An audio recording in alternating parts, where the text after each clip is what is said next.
Okay, so we have another trade. This is for PLTR on the 23rd of April, 2025. Now, a little bit different on this trade is looked like the trade was starting, the candle was starting, or it was starting to move up. However, I couldn't find, didn't quite get entry criteria on the 233. That just didn't quite work for me right there. Not to mention the markets weren't quite aligned. And then right here, still not really quite there. So I shifted over to the daily chart. And if I look at this daily chart, so just for fun, I'm just going to move this over. Boom. So we're just going to ignore the 233 chart here. And we're just going to, yeah, we're not even going to look at that. And so what we have here is on, let's go ahead and lock this date. Let's just lock it again, all charts. Pull up just all of the markets. We have the Dow on that day. We had straight line information up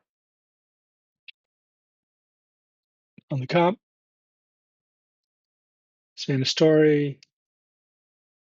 S&P 500. Same story. Okay. If I go to the others, they'd also be there. So I'm going to go back to Palantir here and say, so if we were to go to the weekly chart, I would call that white, the next two. And actually, if you were to come up here to the 3-day, I think I would probably call that white also, or at least white. Yeah, probably both. Um, as far as enter support, hard support, I would say MACD is crossing. MACD is crossing right here, and so is the. Ooh, I can do this. How exciting! So is the directional movement. Oh, it goes away. That's cool. For the 3-day, we have the MACD again, close enough, and then also the coming off the 21 right here. So that works for me.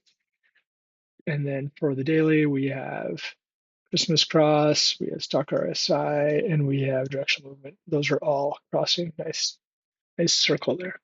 Okay, let's turn that thing off.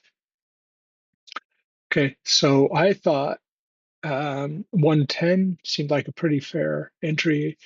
Actually, I thought it might go maybe to 115. So I was just going to go with, can't remember if I was going to do 105 or 110 stock strikes, but then I realized that Palantir is one of those that actually has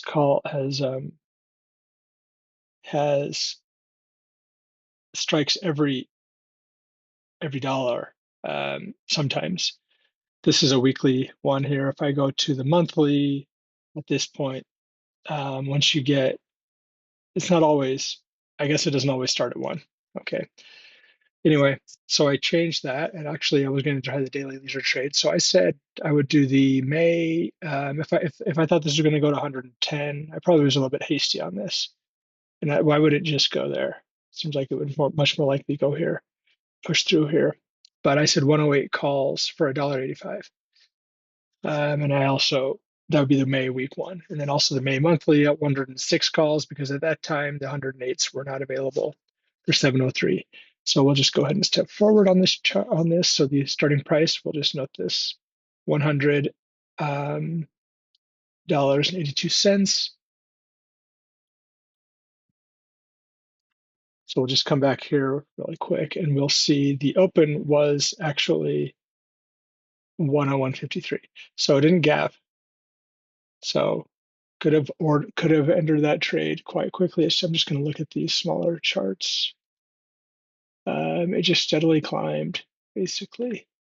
If I were to pull the 34 down right here on that morning, it opened right here and just kind of gradually moved up. So this was definitely something that could have been entered. without a lot of, if you opened it quite quickly, briskly at the open, like we're supposed to. Okay, so we'll go 2 candles, 7-hour rule. So that is definitely holding, going in our direction. Um, and if you were to step through each of them, but I just said staying.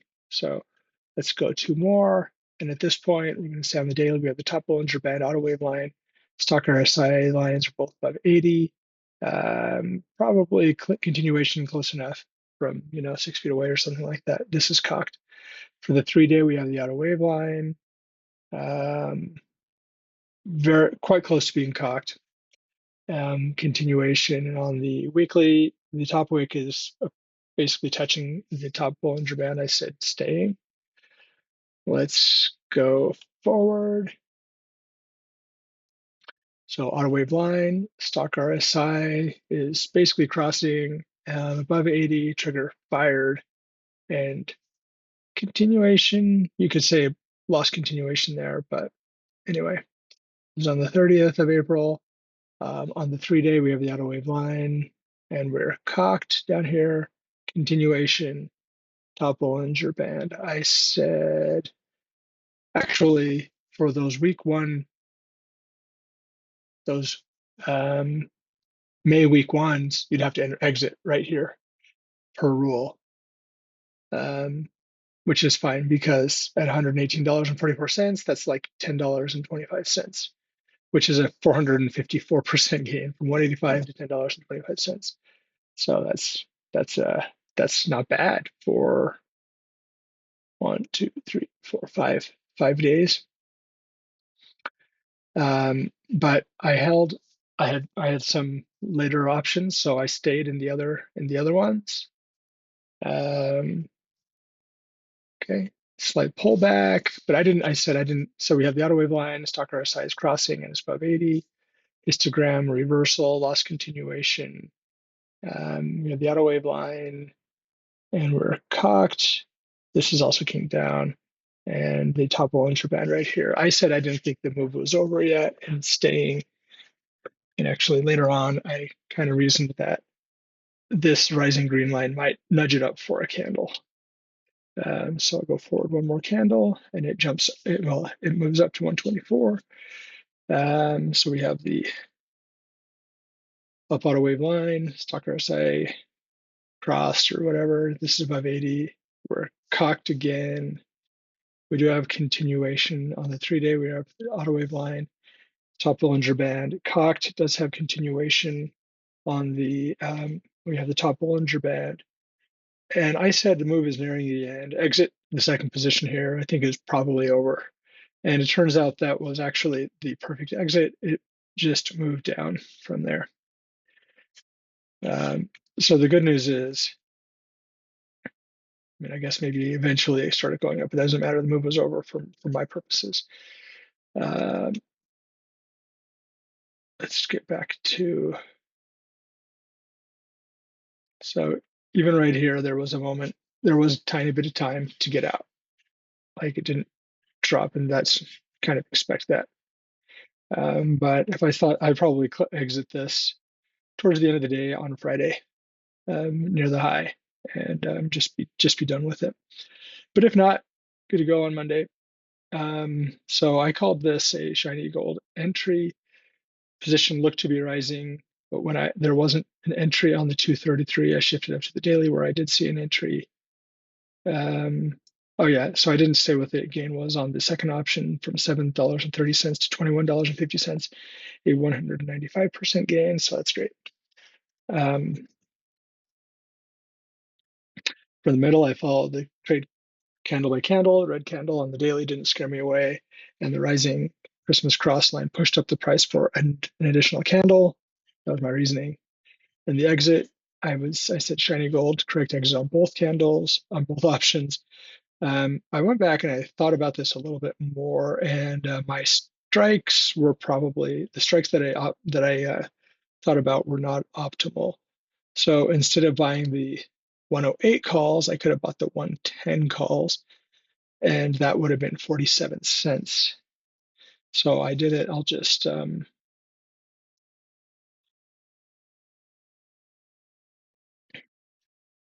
Well, if I would have done 47, if I would have done the 110 calls, that would have been a 1,666% gain. If I would have done the 112, it would have been 1,800%. And if I'd done the 115s, that would have been over 2,000%. And a 115 right here is not, the rules are 115, it needs to be for dollar increments on strike prices. It needs to be basically two strikes lower. So if I thought that was going to go to 17, which seemed very likely, a $115, 115 strike price is very reasonable. If you just kind of watch this go forward, boom, boom. After just two candles, we're already above 117, and from there it just kept going up, boom, boom. Actually, I'll just go back to right here. This was the exit on the shorter term. So blew through 115 right there, 2,000% gain. So that is Palantir. Fantastic.